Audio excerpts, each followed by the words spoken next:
Welcome to the Daily Forkast, December 9th, 2021.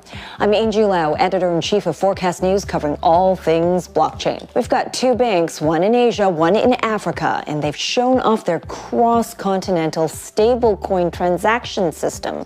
We're going to take a look at that and a whole lot more coming up. Let's get you up to speed from Asia to the world. But first, let's kick off with some of the top stories coming out of Asia today. First up, Binance Asia Services, this is the blockchain ecosystem and cryptocurrency provider behind Binance Singapore, is taking a strategic 18% stake in Singapore-based HG Exchange. HGX lists shares in private companies and luxury goods, including Scotch whiskey, and was granted a recognized market operator license by the Monetary Authority of Singapore earlier this year. Meanwhile, Hong Kong-based blockchain gaming company Animoca Brands says that as of the end of November, it holds $15.87 billion worth of digital assets. That's a lot of digital assets right there. The company's financial report for the first 3 quarters of 2021 shows scheduled revenue of approximately $140 million and income from items including gains on investments and digital assets of almost $530 million. Now, Animoca is involved in a variety of blockchain and metaverse projects, notably Rev Motorsport, The Sandbox, and Gaming. You can find those stories and a whole lot more at forecast.news. And the world is getting just a little smaller. 2 major banks, one in Asia, the other in Africa, are developing a real-time international remittance solution via a national currency-backed stablecoin project.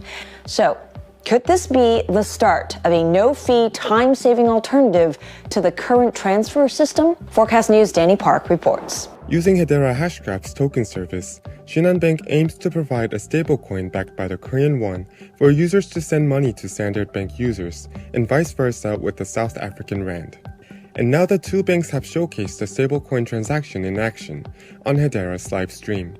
What could take up to 6 days using an international wire transfer took 25 seconds, with the remittance fee costing less than 10 US cents, compared to 40 plus US dollars, not to mention that stablecoin transfers are available 24/7, while banks have limited operating hours. With the demo complete, the Shinhan Standard Stablecoin project now has to overcome regulatory hurdles, including following local laws and preparing for mandatory KYC AML standards. For Forecast News, I'm Danny Park.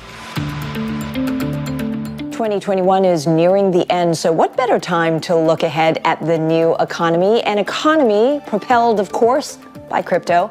In the hot seat once again, Michael Wu, CEO and founder of Amber Group. Good to see you again, Michael. Great to see you, Angie. Good morning.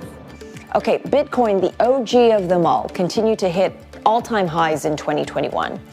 What do you think 2022 holds for the market leader?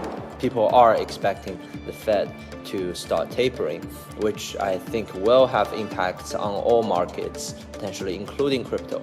If that does play out, I do think that will potentially have price impacts on the negative side to Bitcoin and other digital assets.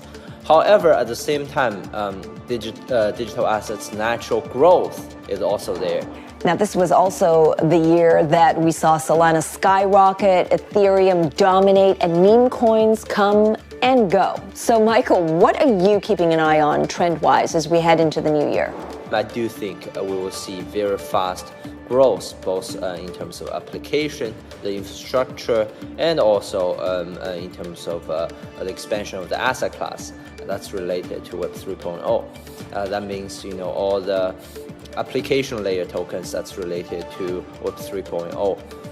Among the protocols, the ones that will build more ecosystem to support the real Web 3.0 economies.